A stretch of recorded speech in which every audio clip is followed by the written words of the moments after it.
Moi, je suis conteur. Je suis né au Venezuela. Il était tranquille, maintenant, Picafleur. C'est un personnage qui a perdu ses parents, qui ne connaît pas sa famille, et un âne qui l'aide à la trouver.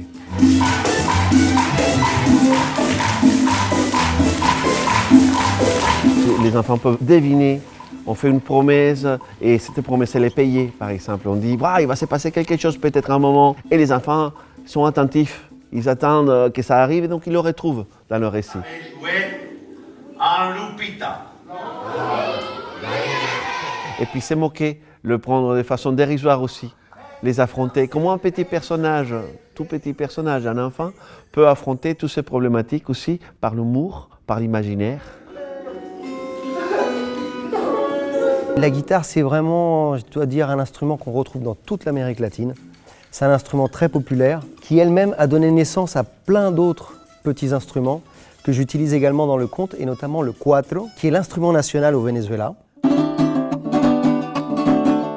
suis là, migraine. Donnez-moi tes boutons.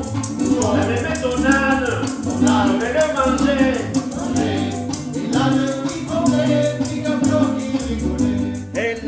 Par le biais du conte, on découvre un univers un peu fantastique où, au niveau des percussions, ça permet de laisser libre cours un peu à son imagination. Donc par exemple, les maracas vénézuéliennes, comme instruments vraiment originaux qui ne sont pas très connus en France, il y a la gaïta colombienne, qui est également appelée cuisi. C'est un instrument indigène.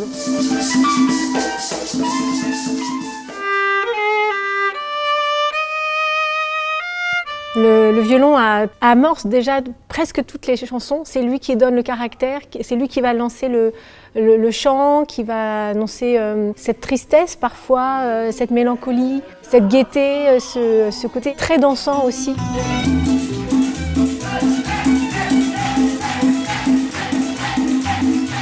C'est un spectacle pour les adultes et les enfants, mais surtout les enfants, ils découvrent un univers de musique traditionnelle avec beaucoup d'informations rythmiques, harmoniques, mélodiques. On met cette musique au service du conteur du conte.